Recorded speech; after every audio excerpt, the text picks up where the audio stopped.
आता बॉलिवूडमध्ये तुम्ही पाहताच आहे की किती अभिनेत्री आहेत, हिरो आहेत. तर यांच्यामध्ये काही ना काहीतरी होतच असतं आणि त्यामध्ये हे सगळं घडत असताना अशी जी अभिनेत्री होती, तिनं आपल्या पहिल्याच सिनेमामध्ये एक इतिहास घडवलेला आहे. आणि तो इतिहास काय आहे, ती अभिनेत्री कोण आहे आणि तिनं बॉलिवूडमध्ये पण आणि दाक्षिणात्य चित्रपटामध्ये पण. आता दाक्षिणात्य चित्रपट म्हटलं तर तुम्ही म्हणणार हे काय नवीन. तर दाक्षिणात्य चित्रपट म्हणजे साऊथ इंडियन. तुम्हाला थोडक्यात साऊथ इंडियनच माहीत, त्याला दाक्षिणात्य म्हणतात हे कोणाला माहीत आता, म्हणून तुम्हाला मी सांगितलं. मग हे चित्रपट यामध्ये त्या अभिनेत्रीनं चांगलंच नाव आपलं कमवलं आणि ते सौंदर्य तिचं इतकं सुंदर आहे की ती चर्चेत राहते. आणि काही अभिनेत्रीच्या कैक पटीनं सुद्धा तिचं खाजगी आयुष्य चांगलं आहे.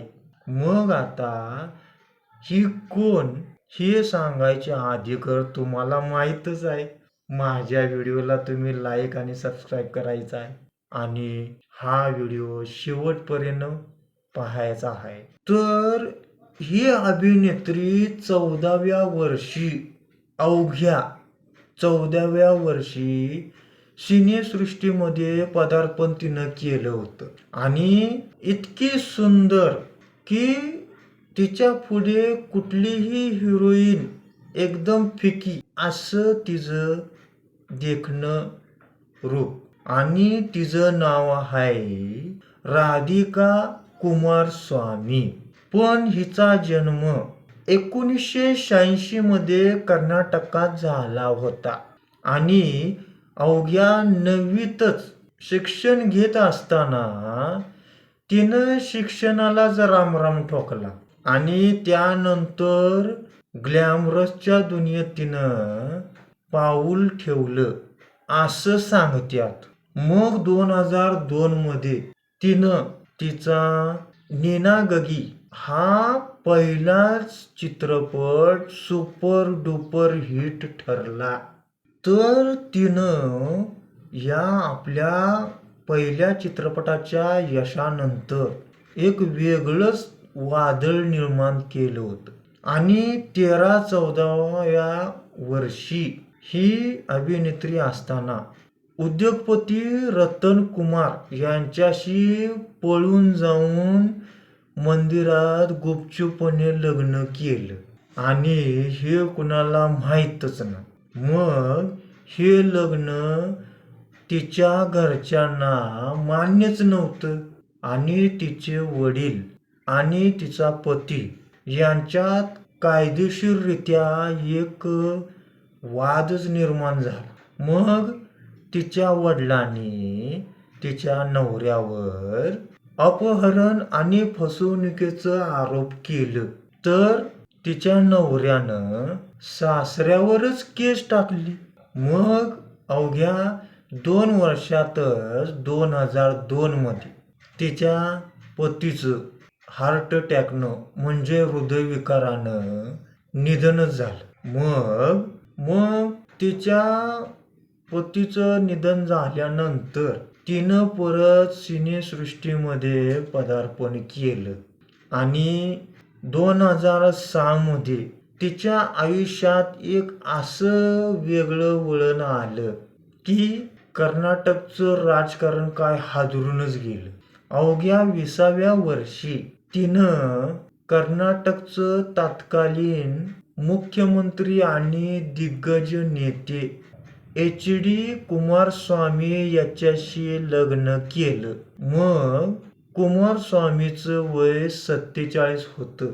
म्हणजेच दोघांमध्ये 27 वर्षाचं अंतर.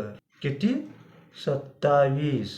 आणि त्यानंतर कुमारस्वामी यांचं हे दुसरं लग्न होतं, त्यामुळं ते कायद्याच्या कचाट्यात अडकूनच गेले आणि नंतर तब्बल 4 वर्ष हे नातं जगापासून लपवून ठेवल्यावर 2010 मध्ये स्वतः राधिकाने या लग्नाचा खुलासा केला होता आणि त्यांना शमिका नावाची मुलगीही देखील आहे.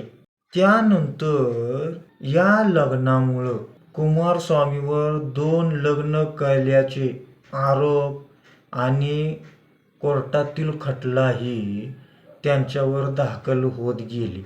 नंतर 2015 मध्ये राधिका आणि कुमारस्वामी हे दोघंजण वेगवेगळे झाले आणि सध्या कुमारस्वामी केंद्रीय मंत्री असून त्यांच्यात अधिकृत पत्नी अनिता ही आहे आणि राधिका ही काय खचून गेली नाही. तिनं स्वतःचं प्रोडक्शन हाऊस म्हणजेच शमिका एंटरप्राइजेस हे सुरू केलं आणि चित्रपट निर्मितीत आपला एक जम बसवलाच. नंतर 2024 मध्ये तिनं भैरदेवी या थ्रिलर सिनेमामध्ये चांगलीच झळकली आणि त्यानंतर वादाच्या भोवऱ्यात ती सापडून सुद्धा राधिकानं आपल्या स्वतःचं साम्राज्य उभं केलं आणि तिनं शेवटी 124 कोटी आपली संपत्ती स्थापन केली असं सांगितलं जातं.